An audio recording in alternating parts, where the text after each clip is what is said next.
Have you ever wondered whether South Africa's current direction happened by accident or whether it reflects ideas and policy choices that have been developing for many years? Most South Africans have heard of socialism, Marxism, and the National Democratic Revolution, but far fewer have heard of the Fabian Society. The Fabian Society was founded in London in 1884 by a group of British intellectuals, including Sidney Webb, Beatrice Webb, and George Bernard Shaw. Their objective was not violent revolution. Their approach was gradual change through government institutions, legislation, education, and public administration. In simple terms, their view was that a society could be reshaped step by step, slowly, over many years, by expanding the influence of the state and slowly changing how institutions operate. Now let us bring that question home to South Africa.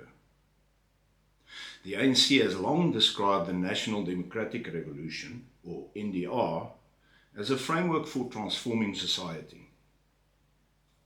Whether the NDR and Fabian thinking are directly connected is something people can debate, but what we can examine is whether there are similarities in the method.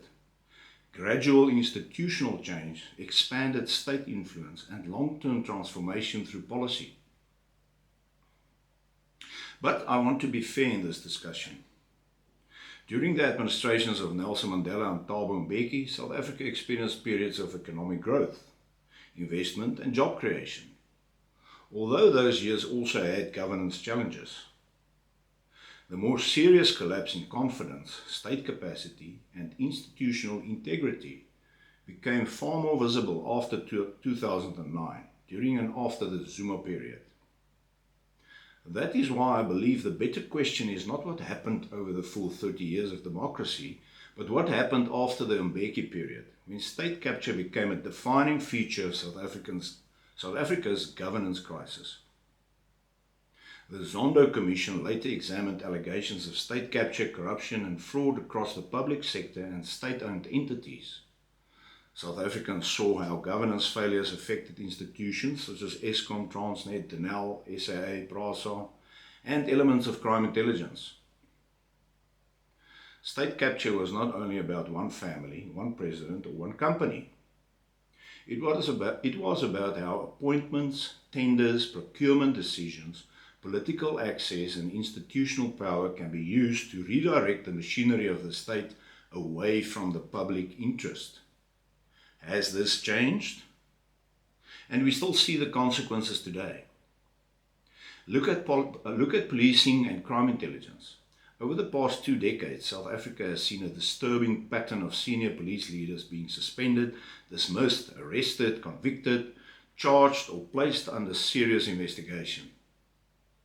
This is not a complete audited list, but the public record includes names such as Jackie Salebi, Becky Tlele, Richard Ndluli, Arno Lamour, Khomotso Paslane, Bonang Mgwenya, Dumisani Kumalo, Fanny Masemola, and Feroz Khan.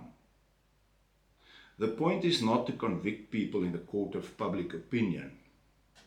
The point is that when so many senior figures in law enforcement become linked to allegations, disciplinary findings, criminal cases, or commissions of inquiry, then we are no longer dealing only with isolated incidents.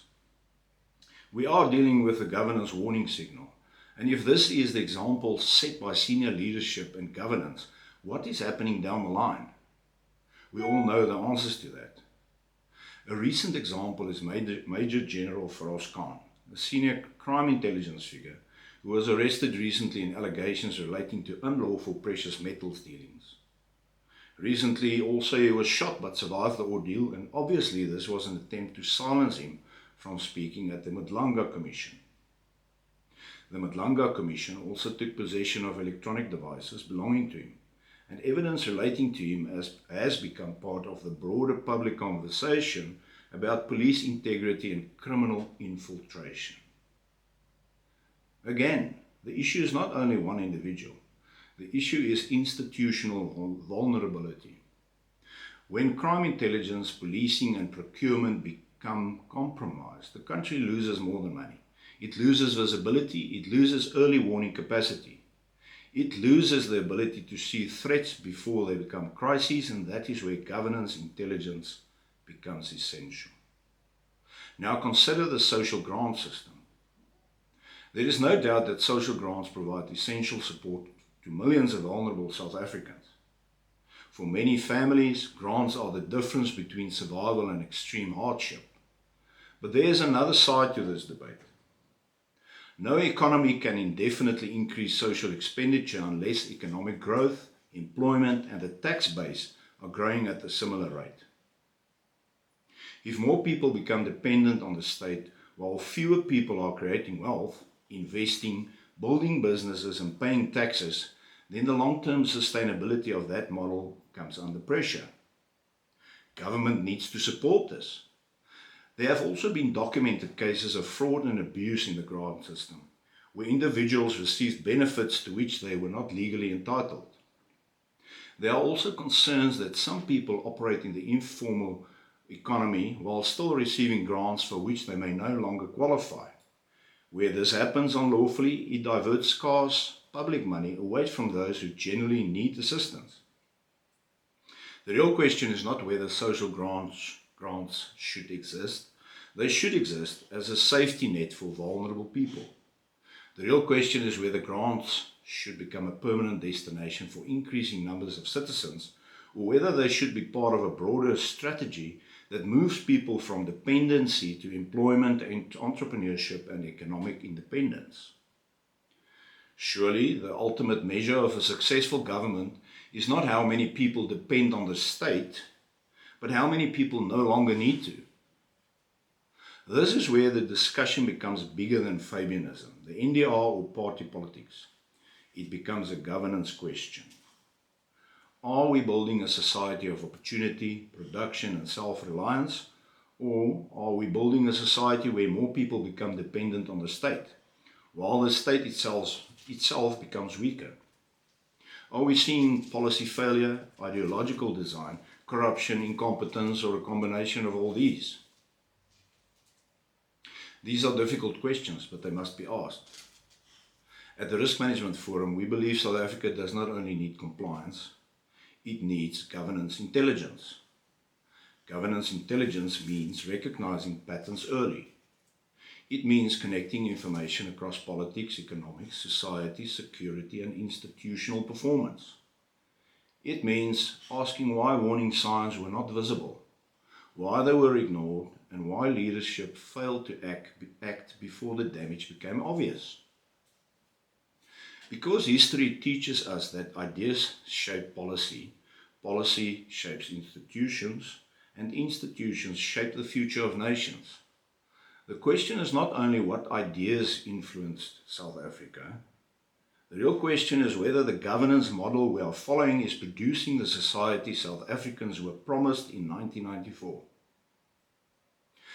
And if it is not, then citizens, leaders, institutions, and organizations must have the courage to ask better questions, demand better accountability, and build better solutions.